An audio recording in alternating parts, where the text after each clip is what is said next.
نبی کریم صلی الله علیه وسلم فرمائی یو ځل منځ مې کاو نو یو شیطان دی هغه ما ته اوړي راوړي د مانځه نه مخکې یو شغله راوړله او ما د اور شغله مخې ته غورځئ وی ور ټوپ مې کړی په یو کلک مې راونیو پیرې دی پیرې کلک مې راونیوه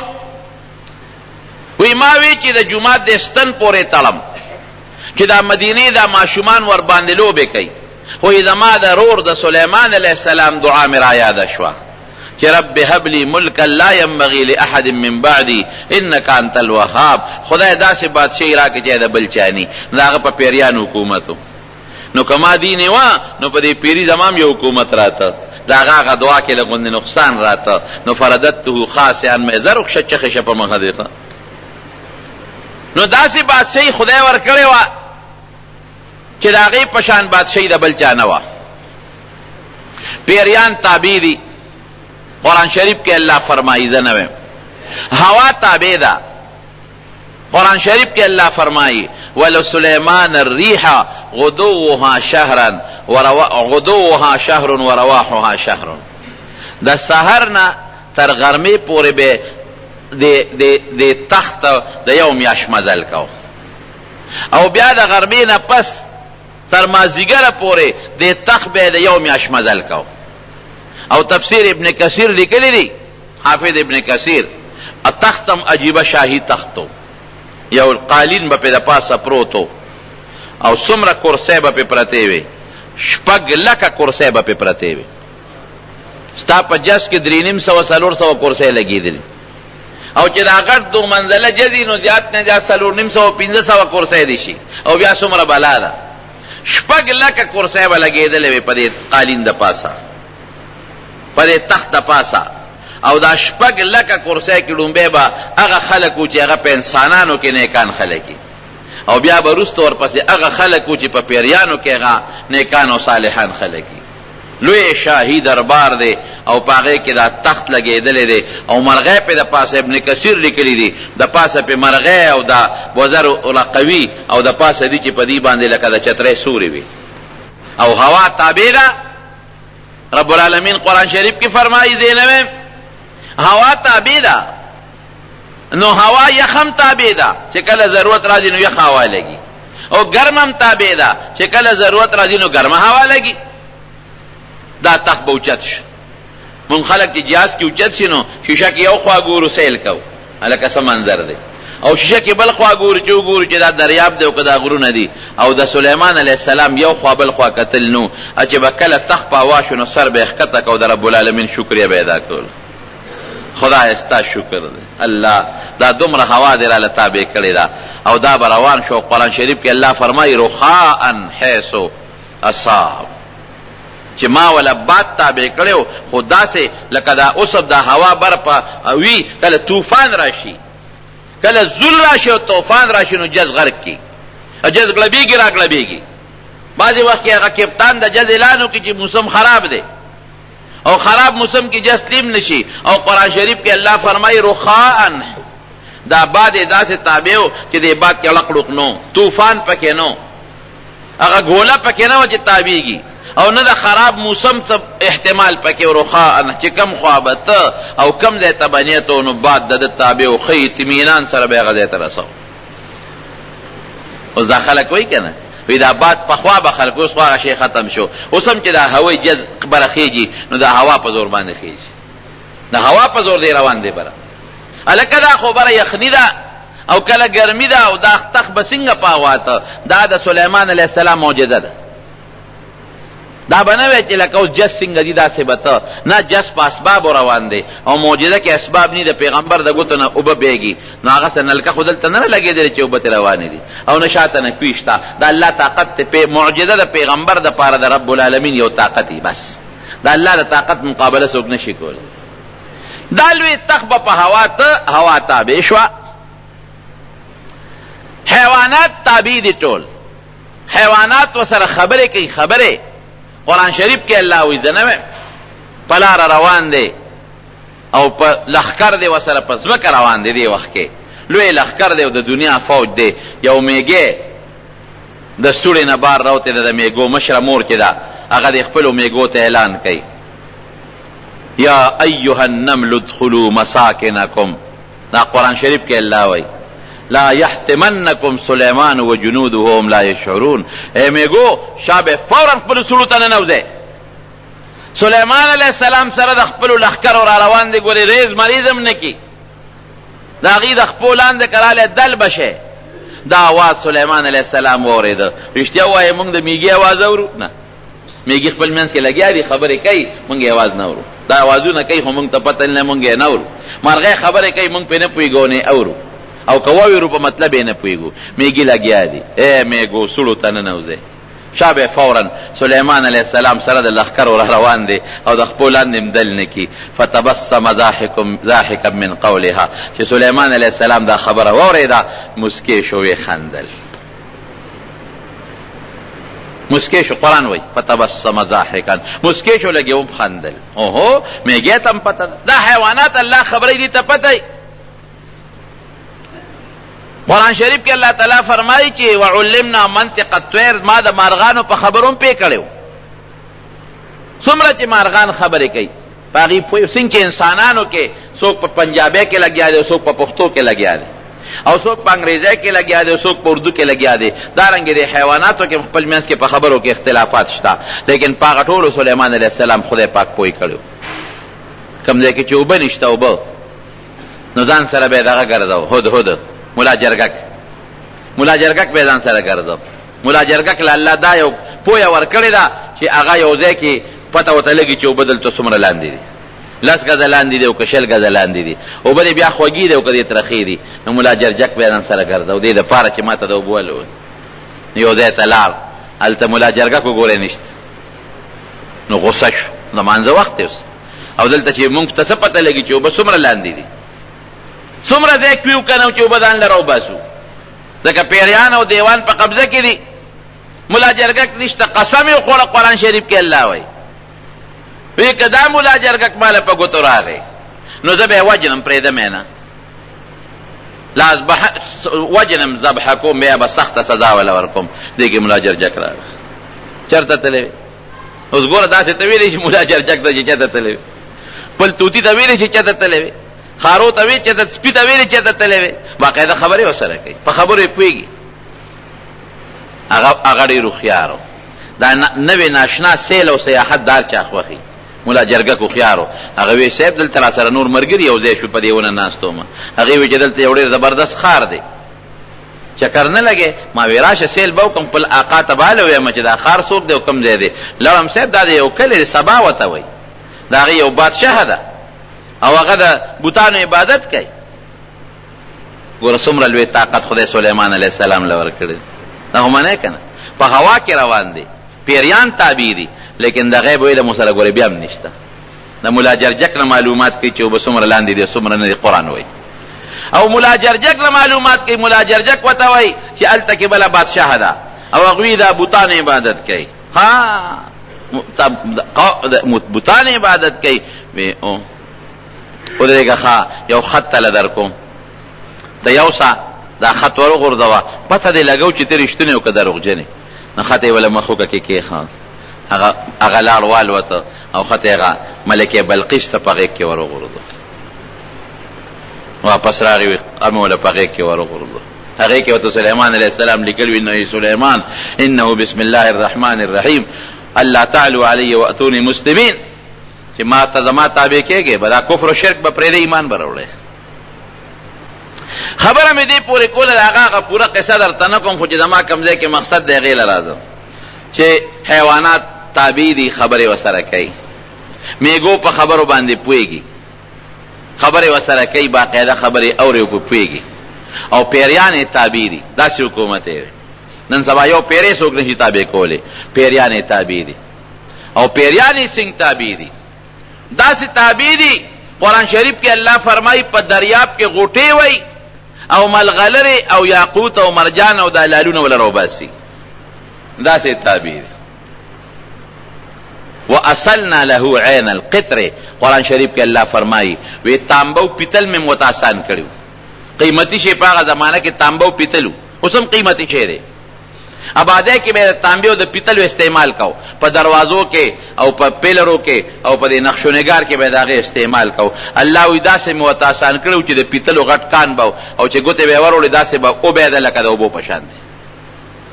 ته چې تانبه او پیتل ویل کې سونه خرچې پکې هغه چې به یو کف پناره کړي نو ویلې بشوا، او چې سبه ته جوړول او کومه نقشه به ته جوړولا او کوم ډیزاین به ته جوړول هغه سه جوړول شي. بیل کمال ول رب العالمین ورکړو. ومن الجن من يعمل بين يديه باذن ربه. قرآن شریف وی پیریان مې مطابق کړو. من يعمل بين يديه رد مخ کې به کار کو باذن ربه د الله په حکم. او چې کم پیری به کار کې سستی کول او کار به نه کو نو قرآن کې الله سوي ومن يزغ منهم عن امرنا نزغه من عذاب السعير. چې کم پیری به د سليمان عليه السلام خبره نه منله او کار به نه کو موږ مضبوطه سزا ولا ورکوله. الله قرآن شریف کې فرمایي. نو رب العالمین د پیغمبر ټوله توجه خو ستای دین طرف ته، نو د الله په حکم بیت المقدس جوړول شروع کړل. خپل مقصد ترانو بیت المقدس یو ډیره خشته نقشه جوړه کړه. هغه نقشه پیریانو لور کړه. پیریان کار زر کولی شي د انسان په نسبت. پیریان ارزه ته رسیدي چې په یو سکند کې او په 15 منټو کې کوهستان ته رسیدي شي او په لږ وخت کې د کوهستان نه اعلی لرګیم را رسول شي او دریاب کې مغوپوي د دریاب د ویخ نم د ملغلره او د جواهرات راوړل شي کار کوي. نو رب العالمین په حکم باندې د بیت المقدس یو ډیره خشته مزیدار نقشه جوړه کړه او پیریان یې راغون کړل هه دا نقشه والے او کار شروع کې بیت المقدس به جوړو. يعملون له ما يشاء من محاريب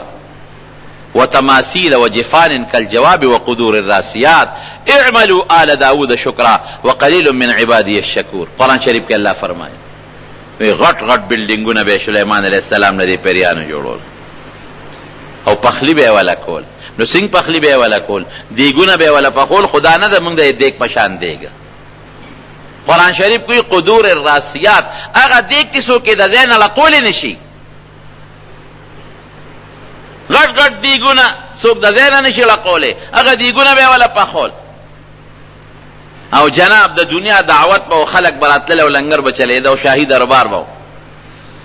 نقشه ورکړه سليمان عليه السلام. وی دا بیت المقدس په دې نقشه جوړول غواړي ډیره خداسه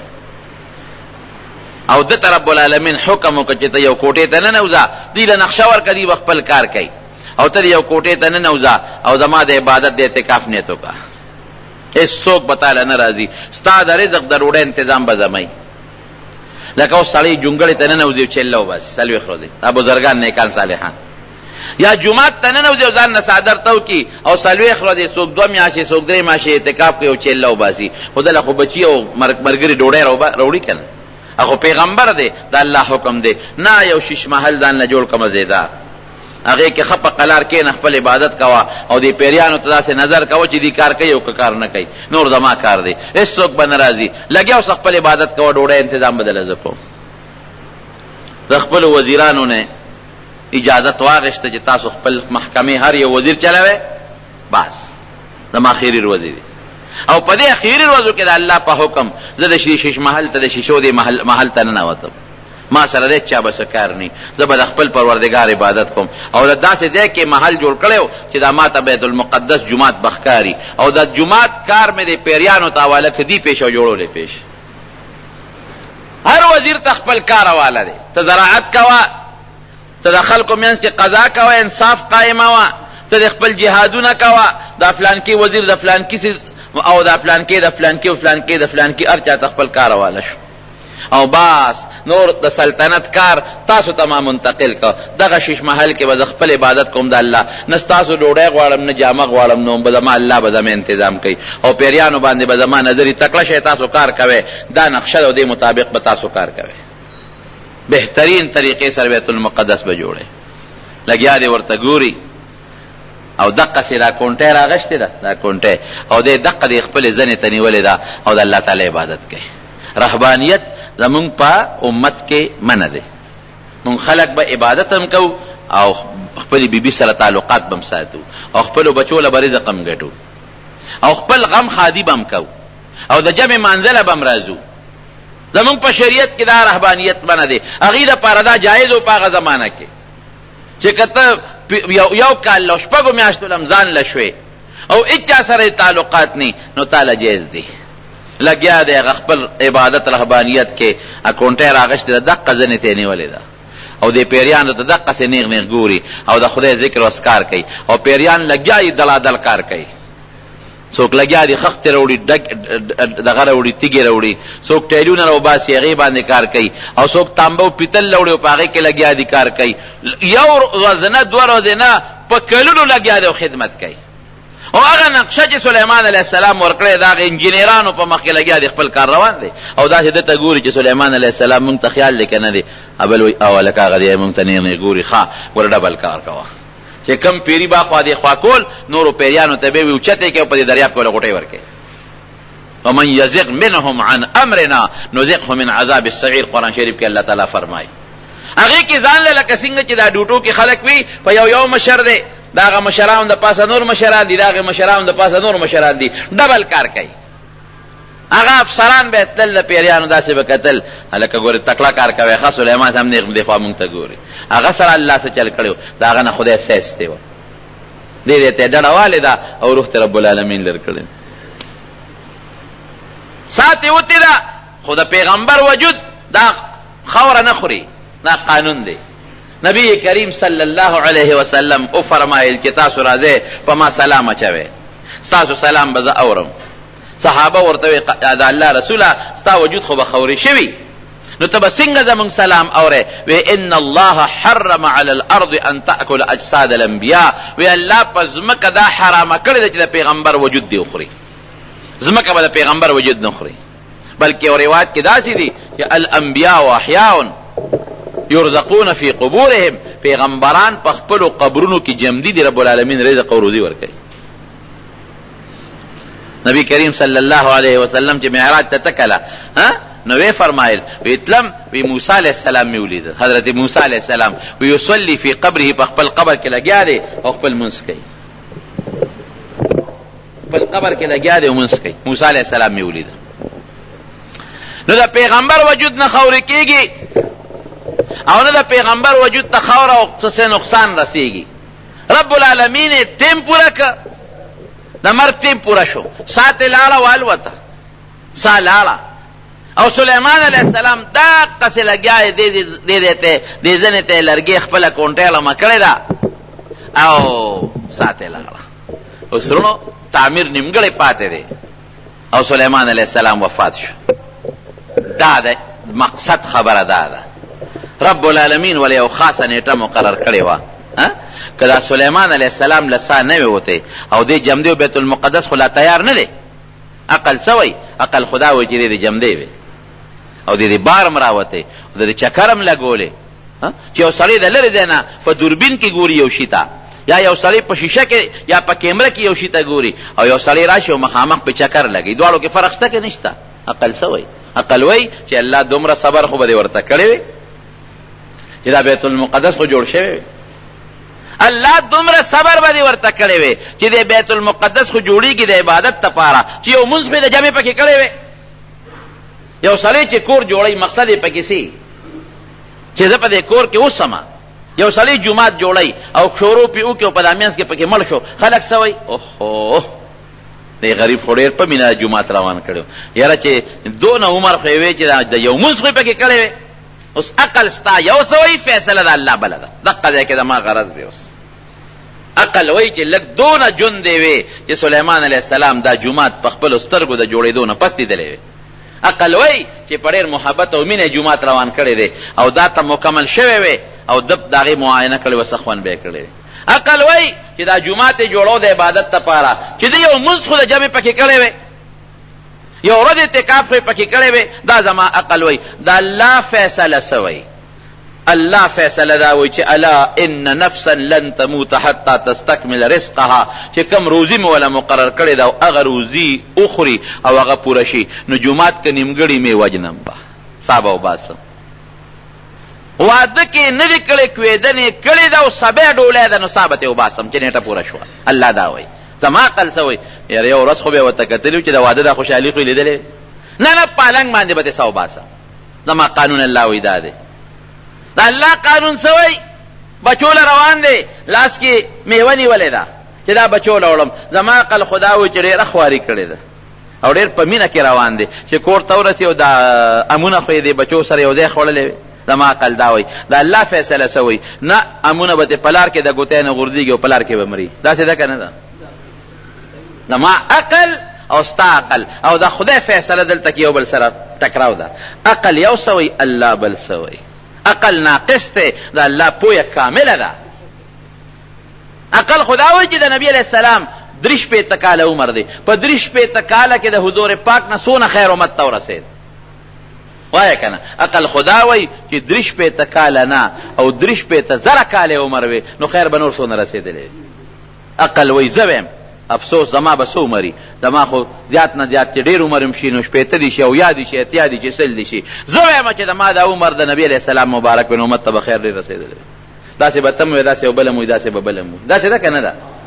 عقل زما دا وایي خدای څه وایي الله وایي نه بس 63 سال عمر مې وله فیصله کړې ده دومره به ډېر راته نږدې دی ډېر مې نیازبین دی ډېر مې خوښ دی ستاسو نه مې ډېر خوښ دی مخلوق نه مې ډېر خوښ دی مخلوق مې د هغه د مخه راوستلي دنیا ته او هغه سره مې ډېره زیاته مینه ده او د ګناهګارو سفارش به م پې کوم ستاسو نه ما ته نږدې د پیغمبرانو سردار دی خپل عقل دې مه چلوه خو زما فیصله دا ده چې عمر به 63 کالې په دنیا کې زیات بني دا د عبرت خبرې دي زما ورونو نو عقل وایي چې سلیمان علیه السلام خو دا جومات لږ لیدې وي که نه چې جوړ شوی دی او یو مونځ خو یې پکې کړی وي که نه د جوړېدو نه پس او لږه غوندې ناست یې پکې کړی وي که نه عقل دا وایي رب العالمین څه وایي نه زما فیصله دا ده چې ثابت یې وباسم دقسې تکیه والې ده دا کونټۍ دې ځنې تاړمه کړې ده او پیریان هغې نیغ نیغ ګوري ورته هغې پې نه دي په دې باندې چې د ساه وتې ده که ورته دا پته لګېدلې وي چې سلیمان علیه السلام خو وفات دی پیریانو بیا څوک کار اخیستی شي هر څه به یې په نیمه کې پرېښو تښتېدلی به پیریان خو زورور خلک دی اور نه پیدا دي غوسه خو یې دومره ده چې څوک ټینګېرې ورته نه شي غوسناک قوم دی رب العالمین قرآن شریف کې فرمایي فلما قضینا علیه الموت چې موږ په هغه د مرګ فیصله وکړه ما دلهم على موته الا دابة الارض تأكل من ساءته چا خبر کړ پیریان وینه خدای مقرر کړ لاندې نه وینه لګیا دي هغه شیش محل کې خدای وینه راوستل او هغه کې لګیا دي او د کونټې دا وی خورو خوري وینه لګیا دي رو خوري خوري خوري خوري خو چې دا کونټې هغه ویخ وینو او لاندې نه او خولل شو نو کونټې پریوته نو چې پریوته نو سليمان السلام را پریوته کونټه د وجه نه دلته کې کونټه علامه ده فلما قضينا عليه الموت ما دل على موته الا دابة الارض تأكل من سأته فلما خر جرا پریوت تبينت الجن ان لو كانوا يعلمون الغيب ما لبثوا في العذاب المهين پیریان وقت یلکا سليمان عليه السلام خو هغه پریوت اخو وفات شوی دی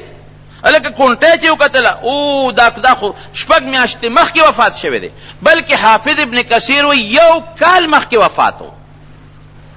یو کال کونټه ته ډډواله ده یو کال پیریان لګیا دي کار کوي او شیش محل ته دي تماشا کوي چې سليمان موږ ته ګوري کنه ګوري زر رامنډه کې الکه موږ ته نه ګوري ښا یو کال پیریان لګیا دی او ډبل کار کوي او انجینیران لګیا دي د پیریانو کار کوي چې لاندې وکتل لکه دا وینه چې لګېدلې دي او دا دونه ځای خوړل څونه موده کې به دا خوري او هو دا خو یو کال شو چې وینه دی کونټه تاړم دي او دا کونټه خوړلې ده فلما خر چې را پریوته تبینت الجن قرآن عجیب الفاظ دي پیریانو ته پته ولګېدله لو کانوا یعلمون الغیب لکه موږ چې څنګه بعضې خلک کوي په انسانانو کې بعضو سره علم غیب دی پیریان هم وایي بعضې پیریانو سره علم غیب دی او هو که زموږ پیریانو سره د غیب و علم وی دا دومره عذاب کې به ولې مبتلا موږ ته خو به یو کال مخکې پته لګېدلې وه چې سلیمان علیه السلام وفات شوی دی دا ډبل کار به م ولې کو مرګ چې راشي سلیمان علیه السلام سره پیغمبري وه ښه مضبوطه پیغمبري بس د دنیا مرګ نه پیغمبری بچ نه کړی شو داسې سلطنت و چې داسې سلطنت قرآن وایي د بل چا نه تېر شوی دی او نه به راشي هغې سلطنت بند نه کړی شو پیریانو باندې تسلط دی بادشاهي ده پیریان تابع دي دیوان تابع دي د بلقیس تخت ولا رب ته سترګې کې راوړي د بلقیس تخت چې کله راوړه که نه وی څوک به راوړي قرآن شریف کې الله تعالی فرمایي یو پیری وی وی صاحب زه به یې راوړم. څونه ساعت کې به یې راوړې؟ قبل ان تقوم من مقامک، دومره ساعت کې به یې راوړم چې ته له ځمکې نه پاسې، دومره ساعت کې به راوړم چې ته له ځمکې نه پاسې. ابل څه وایي؟ وقال الذي عنده علم من الكتاب انا اتيك به قبل ان يرتد اليك طرفك. وی ته به څومره ساعت کې راوړې؟ وی زه به دومره ساعت کې راوړم چې سترګه ته څومره رپې، سترګې رپ کېدل را رسو. دا ګورې من غلط خبرې نه دي، د ډایجسټ او د اخبار خبرې نه دي، دا د قرآن خبره ده، دا د الله خبره ده. خدا چې کم وایي چې زه دله په رب د سترګې راوړم، دا څوک دی؟ الذي عنده علم من الكتاب، دا هغه څوک دی چې د سلیمان علیه السلام په رعیت کې وزیرانو کې د تورات عالم دی، د تورات علم دی وسره. او ورته وایي اسم اعظم دی وسره، هغه ورته وایي علم من الكتاب. او زه دله راوړم دومره ساعت کې چې سترګه رپې د تکړه شره ویړه. په رب د سترګې کې د بلقیس تختم یو شاهي تختو، یو بهترین تختو پر رب د سترګې کې راوړو، په میدان کې وته کېښو او د الله شکریه ادا کړه. داسې پیریانې تابع دي، داسې جناتې تابع، داسې دیوان. او په دریاب کې ورلغو پی وای داسې پیریان مرګ نه بچ نشو، دنیا کې مرګ نه بچ نشو، مرګ راغی ورته. او خبره وسره حیوانات هم کوي او مارغان هم وسره کوي، او د میګو په خبره هم پوهېږي. او پویا خدای سونه ورکړی و. الله اکبر. بخاری شریف کی حدیث ته نبی کریم صلی الله علیه وسلم فرمایي وی دوه ښځې وې، د یوې ښځې بچی شرمه خو تختو، د یویم زوی دی او د بلم زوی دی. اجم دې چې کم پاتې شو، یو وی دا زما بچی دی ستا هغه شرمخ تختولی دی، بل وی دا زما بچی دی ستا هغه شرمخ تختولی دی. اوس فیصله به په چا کوي؟ یو وی دا بچی زما دی ستا هغه دی تختولی، بل وی دا بچی زما دی ستا هغه تختولی دی. لاړل حضرت داود علیہ السلام له سلیمان علیہ السلام پلارو، هغه لا ورغی بچی دی مشر سره چې کومه پکې مشر ده، هغه وی دا بچی زما دی ردی هغه شرمخ تختولی دی. هغه بل ته وی تاسو سره ثبوت گواښ تا، هغه سره نه ثبوت نو سره گوا. نو هغه داود علیہ السلام فیصله مشر له ورکړه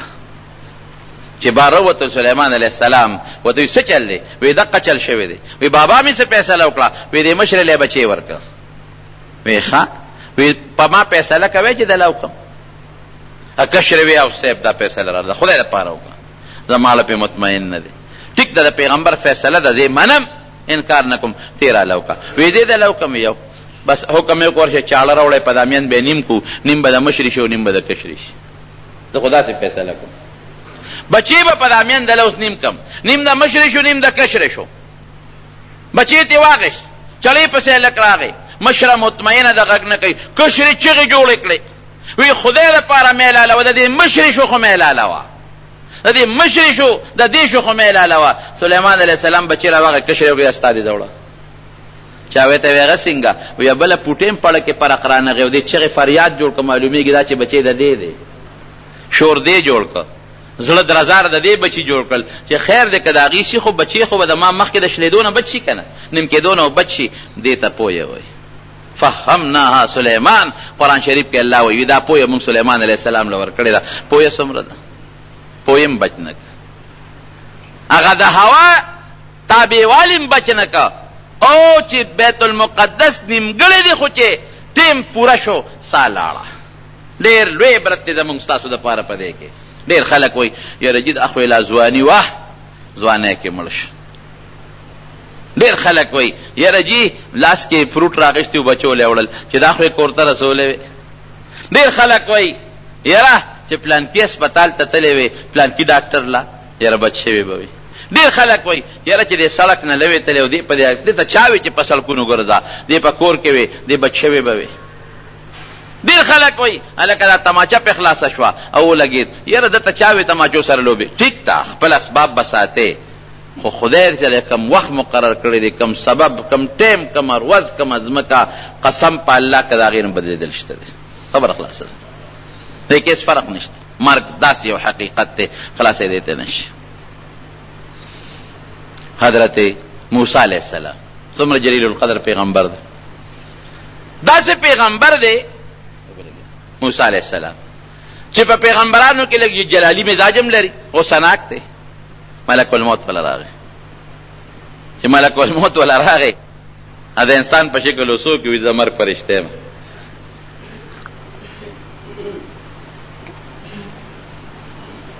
خیر دی څنګه رالی ستا ټیم پوره دی ساده نو بس اوس موسی علیه السلام ته دا خبره کوي ټیم پوره دی ساده خمانه ساو باسه چې سپېړ اوچته کړه په مخې وو بخاری شریف کې حدیث ته ګورئ چې په دا مخې وو سترګې ته لنده کړه هغه خو خدای پیغمبر خو عجیب زور یې دوه قسم منځ کې جوړ نه کوله یو بنی اسرائیلی او یو د خپل د فرعون د قوم دواړه سره نښتې دي فرعون والا ظلم کوي په هغه بنی اسرائیلی باندې د موسی علیه السلام په قوم یو دی ظلم مه کوه ولې ظلم کوې جاتې ورسره مه کوه ستا پکې څه کار دی نه زما پکې کار شته که نه ته ولې ظلم کوې په ده باندې د هغه دونه غټ ګېډې وړی شي چې ته ورته په سره د پلار به یې مه وړي خو د فرعون د قوم نه و هغه ته خو ځان ډېر لوی ښکارېده او دا بني اسرائیل دوی ته داسې ښکارېدل لکه دا چوړیان غوندې چې دي خدمتونه به یې پې کول ستا پکې څه کار دی زما پکې کار دی که ته ظلم کوې په ده باندې ښځه چې ظلم پې کوم دا د پلار به هم دا پنډ وړي هلکه سمشه ګوره نه یاره تا پکې څه دي موسی علیه السلام ورغی خو چې څنګه فوکزهو یو سوک یې ورکړه ذوالقندار ته یې ورسو یو سوک سره پرېوته او ساتې ووته هغه د پیغمبر سوک دی اوهو دا څه شو ما خو ورته عقل خو ادب مې ورته خو نه مې پسې توره راغېشتې نه مې پسې غشې راغېشتې نه چاړه ادب مې ورته خو سوک مې ورکړه په سوک به ما وې دې پیښې خو پکې مړ شو اوس سار له بیا روان دی په دې لارو کې ګرځي موسی علیه السلام چکر لګوي هغه سړی لګیا دی بل چا سره یې جګړه ده چې بل چا سره جګړه ده هغه سړی په ده ظلم کوي د فورا موسی علیه السلام ته آواز کوي راشه که نه هغه پرون را باندې هغه سړي ظلم کاو او نن را باندې دې ظلم کوي او موسی علیه السلام وایي خبره ظالم بچي خبره ښکاره کوي دا څه کوي بل پوه شو ښه دا پرونې ده والې دی په سوکه او وجلې دی بس هغه ته یې خوا کړی وایي خدای ته وګوره موسی علیه السلام زما توبه ده دا څه کوې ما له لاس راونړي پرون دی او وجلې اوس ما وجلې بس موسی علیه السلام پوه شو خبر راس خو پاش نو د هغه یو سوک کې کمال و یو سوک بیچاره ورکه ځای ته به یې رسو نو چې ملک الموت و دي تا نساو باسم ما نساو باسې غصه شو ورته خو چې څپېړه ورکړه په دا مخې وو ملک الموت د سترګه ړنده کړه خو د انسان په شکل ملک الموت واپس سمېدی شو خپل حالت ته خو په حقه شکل رب العالمین له ځان ورسو اوس الله د هر څه نه خبرېږي خو بعض څیزونو کې د رب العالمین حکمت دی چې هلته رب العالمین له ورسېده الله هغه بنده له دې لېږلې ما چې کم مرګ نه غواړي دا د ما دې حال ته وګوره وی ښه داسې وکړه ورشه او دې موسی علیه السلام ته ووایه چې مرګ دې نه دی خوښ نو زه د یو غوی په شا لاس کېده او ستا د لاس لاندې چې څومره ویښته رالل د یو ویښته په عوض کې به یو کال عمر در کوم خو دې وخت کې موسی علیه السلام لږ سوچ کړی غصه سړه شوې وه ملک الموت واپس راغی وی الله راولېږلم چې ستا مرګ نه دی خوښ د یو غوی په شا لاس کېده د لاس لاندې چې څومره ویښته دې رالل د یو ویښته په عوض کې به یو کال عمر در کوم وی بیا به سي وی بیا مرګ نه خلاصې غوښته دی لاره بله نشته بې د مرګ نه اخرت یقیني دی جنت دوزخ یقیني دي هغې له به خامخا ځي نیک به جنت ته ځي بد به دوزخ ته ځي بې د مرګ نه بله لاره نشته اوس پېښور ته دی نو 6 لارې دي په یو به ځې په بله به لاړ شي نو بله به پرېږدې په بله به لاړ شي اخرت ته جنت دوزخ ته د مرګ د لارې نه بغیر بله لار شته دی نه وی ښه بیا مرګ دی بس دا اوسنی وی ټیک دی دا مې قبول دی نشي خلاصېدی د مرګ یو عالم خوب ولید وی خوب وینم چې یو زمری را پسې لګېدلی دی زه ترې مخکې مو دا زمری را پسې دی زه منډه وام او زمری را پسې دی ځنګل ته لاړم وی ځنګل ته چې ورسېدم یو اونه وه ما هغه اونې ته ټوپ کړې اوچت شوم دا زمری راغی او د اونې د یې ویښ کې راته ودرېد وی لږ غوندې خو مطمئن شوم چې دا لکه زمری خو اونې ته نشي راختې دی زه په دا اونه کې به ناست یم دا زمری به ستړي شي اخر به روان شي خو هغه نه ځي وی خوب اوس خوب کې خو سړی سوچ بل شانتي وي وی مې چې دا به تر کومې په ونه کې ناست یم یو غټ خرام و د ونې وی په هغې رو مې ځان اوتوخو او د هغې خرام سر له مې ځان ورسو په دې سوچ چې د خرام نه به ټوپ کړمه نو چې زمري تر څو رارسېدي خو د تنې سره ولاړ دی نو زه به ترې تښتېدلی خوب وی چې لاړم هغه خرامه مې ونیوه او ځان مې ځوړن که چې ټوپ وامه چې ځان مې ځوړن که چې لاندې مې وکتل نو لاندې مې کوي دی د خپو لاندې او یو ډېر تاترین کوي دی او په کوي کې یو اجدها خامار دی خوله یې وازه کړې ده او دا زمری راغی د کوي په دې غاړه راته ودرېد اوهو دا څه په بلا وړېده په اونه کې مطمئن ناستو ما دا خو بس یو سړی د سانګې پورې اونخلې ویزان شي بیا ونې ته خطې نه شي اوس خو د واپس ونې ته هم نشم خطې او دا لاس به مې ستړي شي اوس لږ ساعت پس نو یو بلا او دا دوه بلاګانې دي که د کوي غاړې ته پرېوتم زمري مې خوري او که کوي ته پرېوتم هغه خامار سره څه کوي وی په دې سوچ کې چې د اونې د خرام ته مې وکتل نو په هغې تورې سپینې مږې نښتې دي کر کر کر کر لکه د هرې په شانتې خوري او د نیمې نه زیاتې خرام پرې کړی دی لږ غوندې پاتې دی وی ما خو چې زما لاس به ستړي شي نو به غورځېږم دا خو که ځان ډېر هم ټینګم خو دا لږ غوندې ځای خرام پاتې دی باقي خو د سپینو او د تورو مږو راله پرې کړی دی دا به شي په دې هیبت کې راویښ شو چې راویښ شو خپل استاد له لاړ وی صاحب داسې خطرناک د هیبت خوب مې لیدلی دی وی دا خو تا ته رب العالمین د خپلې زندګۍ او د ژوند ټوله نقشه وښوله دا څنګه وی دا کم خرام پورې چې تا وی ځان دی دا ستا ژوند دی ژوند دا زندګي ده او دا کمې تورې سپینې مږې چې ته ولیدې چې دا خرام پرې کوي دا سپینې مږې ورځې دي او دا تورې مږې شپې دي دا شپې ورځې لګیا دي ستا د ژوند خرام پرې کوي رښتیا ووایه څوک د 50 کالو دی نو 50 کاله یې والا خرام پرې کړی دی څونه به پاتې ډېر لوی خرام د ژوند زمونږ ورې کټ شوی دی که چېرته عمرم میاشي نو یو معمولي توتن کې پاتې دی که عمرم یو ورځي یو پوټې غوندې پاتې دی که عمرم یو کالی لږ پاتې دی که عمرم 10 کالی نو 580 تېر شوي دي اندازې ته ګوره څونه خرام پاتې دی معمولي غوندې پاتې دی دا تور سپینې مږې دا ورځې شپې دي او ستا د ژوند د اخرام چې دی لګیا دي کټ کوي د دې د نیمې نه زیات والی دی او دا کوي چې د خپو لاندې دا قبر دی او دا په کوي کې چې کم اجدها خامار دی دا مرګ دی مرګ دا به خامخا ټک در کوي بچ کېدی ته نشي نه د دې خرام نه بل خوا تلی شي دا به کټ کېږي او دې کوي له به او د کوي په غاړه چې دا کم در پسې لګېدلی زمری دی دا ملک الموت دی دا ملک الموت دی دا ملک الموت تی پریدی نه دا خلاصې دی نشي دقه قبر لوځي او په قبر کې چې دا کم خامار دی دا مرګ بدله خامخا ټک درکوي دا حقیقت دی د دنیا په دې ژوند موږ څومره فخر کوو موږ وایو دقه ژوند زموږ زندګي ده اخرت ير مرګ بالکل ير دی زموږ وی چې کله رب العالمین نبی کریم صلی الله علیه وسلم فرمایي چې دا انسانان الله پاک د حضرت آدم علیه السلام د شانه پیدا کړل دا دونه واړه واړه پوټي پوټي نو مخامخ یې ورته ودرول چې مخامخ یې ورته ودرولو نو دې کې الله تعالی نمونه او نخ پیدا کړی وي چې دا مالدار دی دا غریب دی دا روغ دی او دا شل دی او دا ښکلی دی او دا بدرنګ دی دا نخې نښانې وي پکې نو حضرت آدم علیه السلام په هغه نښو نښانو د خپل اولاد وپېژنده د الله نه یې تپوس وکړو وی الله دا څوک دی وی دا زما ستا بچي دی وی الله دا فرقونه دی پکې ولې پیدا کړي دي هلا سویت بین عبادک دا یو شان ولې نه پیدا کول چې ټول خشته وي ټول روغ وي په صحت برابر وي او ټول مزیدار وي دا فرق دی ولې کړی دی رب العالمین او فرمایل دا دې دپاره چې دې زما د نعمت شکریا ادا کړي دا چې کوم په یوه سترګه ړوند دی دی به د دواړو سترګو ړوند ته ګوري نو زما شکر به ادا کړي دا چې کوم په لاسو شل دی دی به دې ته ګوري چې د خپې خو مې روغې دي که نه په سترګو خو روغ یم که نه دا چې کوم په سترګو ړوند دی ابوی د لاسونه خپې خو مې روغ دي شل خو نه یم چې په فوټپاتونو توخېږم که نه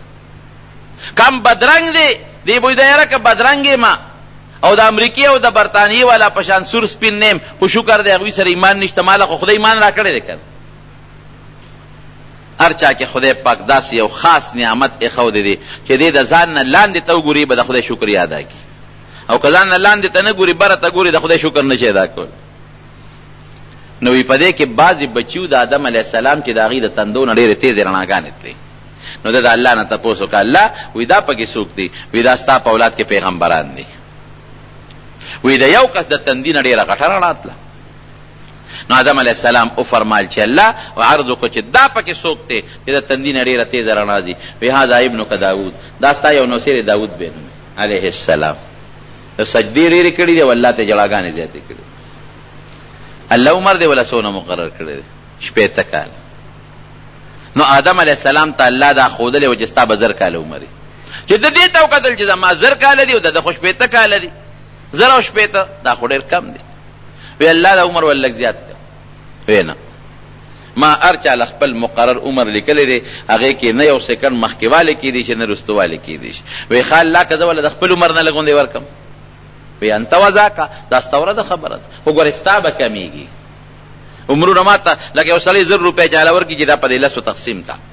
نو که یو سلسله ورکړي نو ټیک ده که یو 200 ورکړي نو بل به کمې ورکړي هغه روپۍ نه زیاتېږي د یو به زیات شي د بل به کمیږي نو که ته دله ورکې ورکه خو ګورستا به کمیږي وی خال الله زما د عمر نه ولا 40 ورکه 40 ولا ما ورکه دا ولې 40 ورکه او 40 ډېر شی دی د آدم علیه السلام جنت کې او جنت کې عمر لا شمیرل کېږي نه دا زمانه دلته په دنیا کې شروع کېږي هغه ته خو 1000 کاله کې دا خو ډېر لوی شی دی وی چې آدم علیه السلام کله دنیا ته راغی د خپل عمر به شمیره نو چې 40 کم 1000 پاتې شنو ملک الموت ولا ملک الموت ورته ستا ټیم پوره دی آدم ته ته سوچ وکړه نو یې زه خو الله راولېږلم ستا وخت پوره دی وی 40 کاله مې پاتې دي ما ته الله 1000 ویلي دي او اعده دې شمیرم 40 پاتې دي وی ولې تا خپل نوسی داود علیه السلام نه دي ورکړې وی نه نه مې دي ورکړې دروغ نه دی ویلې په قرآن کې حدیث کې نبی علیہ السلام نسیه وجحدا یېرونو ځکه انکار وکړ لکه د هغه عالم مثال داسې دی لکه سړی چې خوب وویني چاته خوب یاد وي چا نه یېري نو انکار وکړو نو بچو یم یېره راځي او د خبرو نه انکار کوي یو سکند ورته صبر ونه شو مکه 40 کم 1000 باندې اتصالان ګوره ټیم پوره دی بس نو چې هغه مخلوق پیدا کړ دویمه خبره پکې وره نو فرشتو الله نه تپوس وکړو الله وی دا چې د دنیا کې بیا دا څوک دي وی دا د آدم علیه السلام اولاد دی دا په دنیا کې پیدا کېږي وی دا به هم دونه واړه واړه وي نه دا خو به غټ غټي دا خو به ډېر شی وي وی الله دا به دا دنیا کې څنګه ځایږي بیا دا خو اربونه نم زیات دي نو چې دا دې ته غټ غټ وجودونه ورکې نو دا به په دې دنیا کې ځایږي څنګه الله فرمایل مرګ به پیراولم سبزي او صبرازي یو ځای بنی دا ټول څوک بزي څوک برازي چا نه بزمکه خالقوم او پچا بیډه کوم نو فرشتي عجیبه خبره کوي وی الله چې مرګ دی ولا مقرر کو د دنیا نزي دې خوشالونه دې دنیا جون بسنګ تیری هر وخت به د مرګ په سوچ نن مرګ راځي او سبا راځي نن راځي او سبا راځي نو چې دا چا مرګ په ذهن کې وي اب جون سنګ تیری اب چا سره د خوشاله خبره سنګو کی اب چا سره جون سنګ تیر کې الله وی د دنیا د لذتونه بہت داسې خواره کم چې دا مرګ بہت اړو یاد نه ير بيته دا څه دوس کنه د دنیا بچي او مال او دولت او کاروبار دا څه په دې ذهن کې خوګ دي چې مرګ یې خوت نو مرګ یو حقیقت ته څوک انکار نشي صرف یو خبره ده اخر کې درته وایم چې د مسلمان د پار مرګ تحفه ده موت المؤمن تحفه د مسلمان مرګ تحفه ده تحفه ولی حدیث کې دا غي تشریح راځي چې موت مرګ هغه تحفه ده یوصل الحبیب الی الحبیب چې دوست د دوست سره ملاوي مسلمان الله سره ملاويږي مسلمان جنت سره ملاقات کیږي د مسلمان د الله سره ملاقات کیږي د مسلمان د پیغمبر سره ملاقات کیږي دوی عظیمه تحفه بل کم کیږي موږ د دارالعلوم دیوبند اکابرو کې یو لوی بزرګ تیر شوی دی ډېر لوی بزرګ نو میمانه دی وخیر شو هغه چې کوم وخت وفات کېده دا شاګردان ته نګیر چا پیره تو دي نو هغه وته وای چې نه شیخ صاحب نه نو ګیر چا پیره ته شاګردان تو دي نو هغه وته وای چې صاحب خدای دې جوړ کا او موږ به دعا ورته کوو چې الله دې جوړ کو خیر دې دا بیماری سخته په انسان باندې راځي او الله به دې جوړ کړي نو چې دا خبره وکړه نو وته غوسه شو په خدای دې جوړ کا او خدای دې دنیا عمر زیات کا هغه دې وته غوسه شو وی چپ ما مخکې دا خبره کوي کوم شی چې د الله نه غواړم نو مال په هغه کې نقصانونه نه وباسه کوم شی چې نه غواړم نو مال د هغه دعاګانې کوي چې واپس په دنیا کې پاتې شي غواړم د خدای نه اوس کته چې د مرګ تمنا خو منه ده مرګ بنه غواړي حدیث کې راځي کنه لا يتمنى احدكم الموت چې د مرګ تمنا بنه کې. نو ګوره حدیث کې اوسره دویم ټکی شته، هغې ته موږ نظر کړی هغې کې دی چې لضر نزل به، چې په ده باندې یو ضرر تکلیف دی د دنیا د بدن تکلیف وي یا د بچو نه دی به مرګ نه غواړي، او که دی د الله د ملاقات شوق کوي، دی د پیغمبر د ملاقات شوق کوي، دی د جنت د ملاقات شوق کوي، یا په دنیا کې د دین په فتنه کې مبتلا کیږي، بیا دا سوال جایز دی. ما ته به دا خبرې نه کوي، زه خو د خدای نه غواړم ما له یو دعا وکړئ شاګردانو ته وایي چې د ما له ایمان نصیب کړي، دقه دعا ده نه غواړم. حضرت ابراهیم علیه السلام له چې کله ملک الموت راغی وی الله راولېږلم چې تا نه سو باسم، ټیم دې پوره دی. هغه عجیبه خبره ورته کوي، وی د ما یو سوال جواب به الله له ورسوي. وی ته الله ته ووایه چې ابراهیم علیه السلام ابراهیم وایي چې زه ستا خلیل یم، خلیل خاص دوست ته وایي. نو هل رأیت خلیلا یقبض روح خلیله، داسې دوست راته وښایه که نه چې دوست یې وجلی دی. زه ستا څنګه دوست یم چې ته ما وجنې، ما نه سا وباسې. ملک الموت لال رب العالمین لا نو واپس راغی. ابراهیم علیه السلام ته الله ته زما سوال جواب ورسو. وی الله سو فرمایل، وی الله فرمایل چې ته دې زما د خلیل ته ووایه هل رأیت خلیلا یکره لقاء خلیله، چې داسې دوست چې ته لیدلی چې د خپل دوست ملاقات یې نه خوښ، زما څنګه دوست چې زما ملاقات ته نه دی خوښ. او خمر کې خدا الله ملاقات ته وی عجل عجل تلوار کوه سو باسا. نو د مسلمان د پاره مرګ تحفه ده، او چې دی پوره سوچه کامل مسلمانی، الله دې موږ سوچه کامل مسلمانانو ګرځي، تحفه ده. او کافر د پاره د خدای قهر او غضب دی. بس لو يعمر 1000 سنه، افسوس چې زمونږ 1000 کاله عمر وي، د دې نه هم زیات وي، ځکه هغوی صرف دنیا د آخرت وی نشته. شکر دی الحمدلله موږ له خدای جنت پیدا کړی، موږ له خدای د آخرت خوشحالۍ پیدا کړی، موږ د ښکلي پیغمبر امتیان یو. انشاءالله چې موږ له خدای د پیغمبر قرب او نزدېکت راکړي، ایمان نیم خدای نصیب کی سره د نیک عمله. نو د نیک عمل سره چې د ایمان نصیب شو نو مرګ تحفه ده، تحفه. او چې ایمان نصیب نشو یا نیک عمل دې نصیب نشو بیا ګوره تباهي ده. نو خبره مې د دې پورې کوله چې مرګ یو حقیقت دی، هیڅوک ته انکار نشي کولی، او زمونږ په ایمان دی. او مرګ به ځان ته کله کله یادی، کفا بالموت واعظه، چې مرګ دې ځان ته کله کله یاد که د دې نه بهترین نصیحت بل نشته. الله دې زمونږ مرګ د ایمان نصیب وګرځولي.